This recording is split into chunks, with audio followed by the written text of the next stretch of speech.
Hi friends, কেমন আছো সবাই? তো আজকে হচ্ছে আমার লাস্ট দিন আমার বাড়িতে। তো এখানে আমি চলে গেছি একটু আমাদের ডাকালতলি মন্দিরে। এখানে আমি আমার জন্মদিন ছিল, এর জন্য আমি একটু প্রার্থনা করতে গেছিলাম ঠাকুরের কাছে।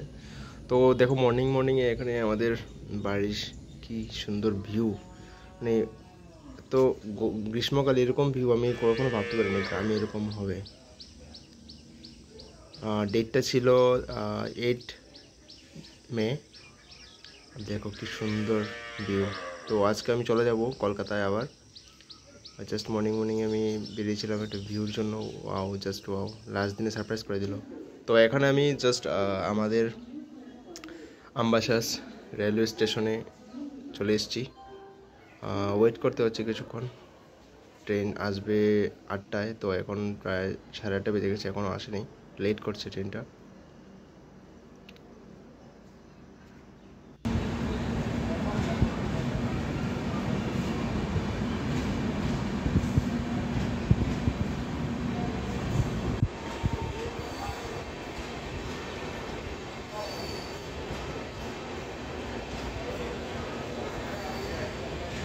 Train is coming. It's 9:18, coming shortly today, but hope it's going to be fine. Bye bye Ambassador, bye bye Tripura. তো আমার জার্নি স্টার্ট হয়ে গেল। ভিডিওটা পুরো দেখবে, ভিডিওর মধ্যে একটা ইম্পর্টেন্ট জিনিস আমি দেখাবো, ভিডিওটা দেখবে, স্কিপ করবে না, ঠিক আছে?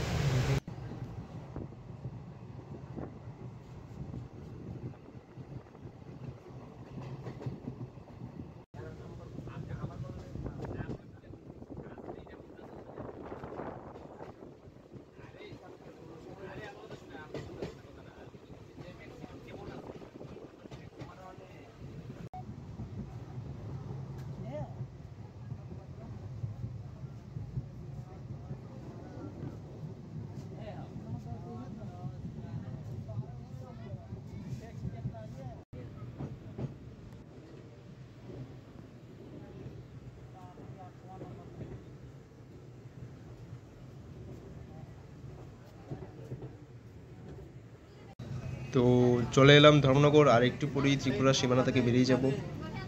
এখন বাজে তোমার সকাল 11:30।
এখন বাজে বিকেল 4টা আর এখন হাফলংয়ের কাছাকাছি একটা স্টেশনে এসে দাঁড়িয়েছি ট্রেনটা।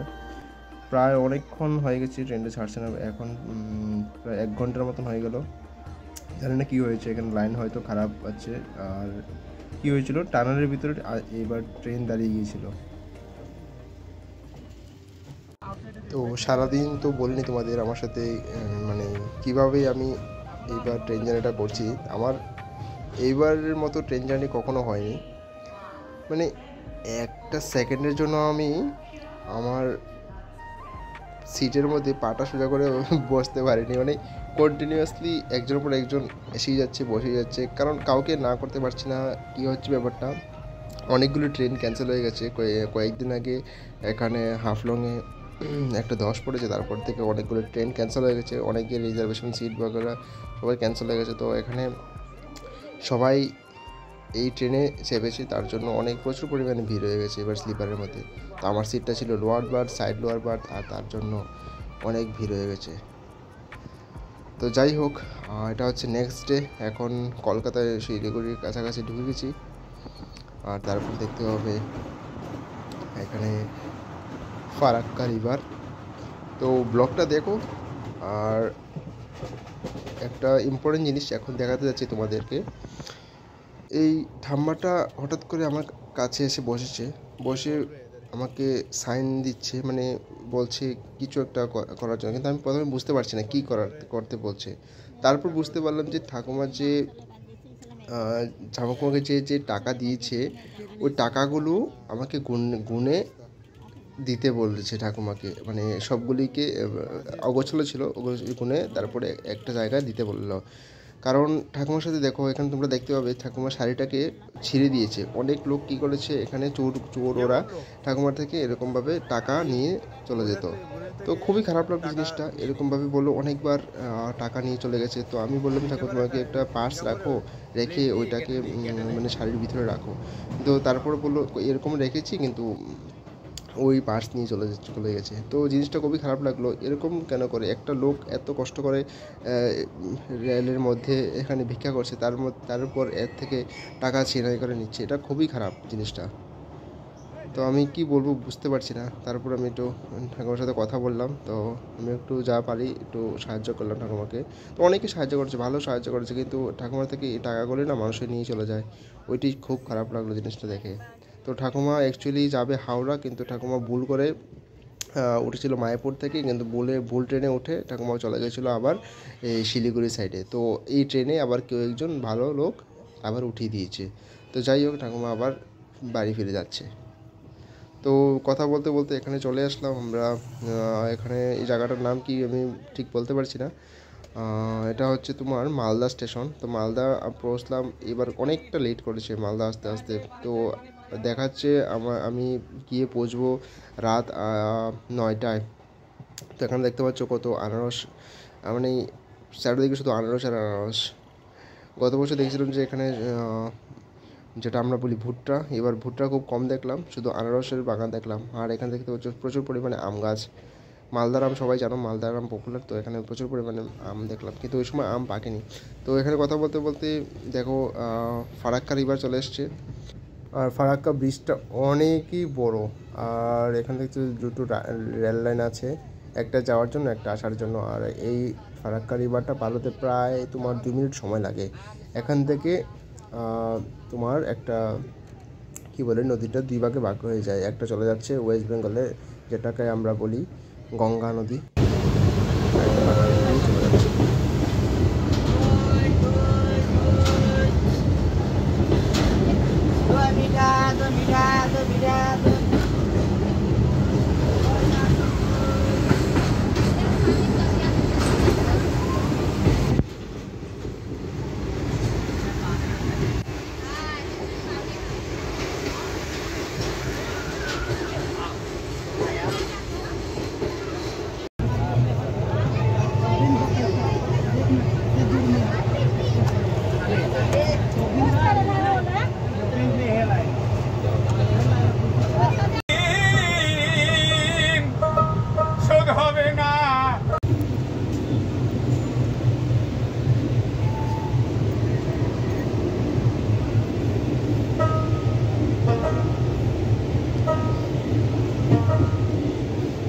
তো যাক, ফাইনালি চলে আসলাম শিয়ালদা স্টেশন। এখানে প্রায় 8:20 বাজে।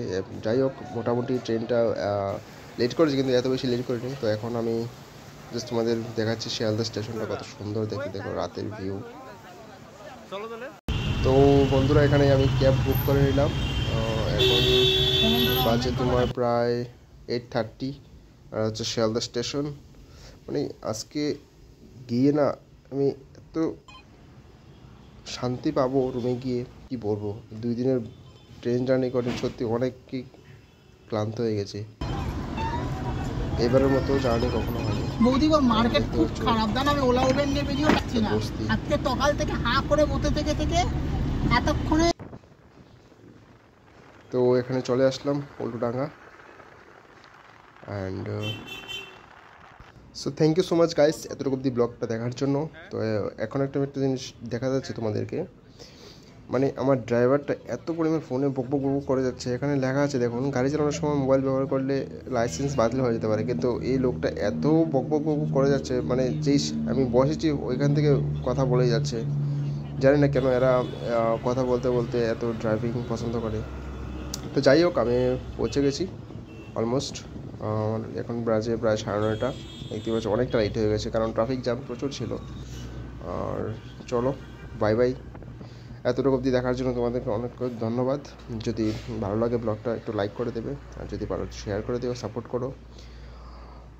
Thank you so much. চলো, গুড নাইট। সবাই ভালো থেকো, সুস্থ থেকো। আর বন্ধুরা প্লিজ জল অপচয় করো না, এটা একটা ইম্পর্টেন্ট থিংস।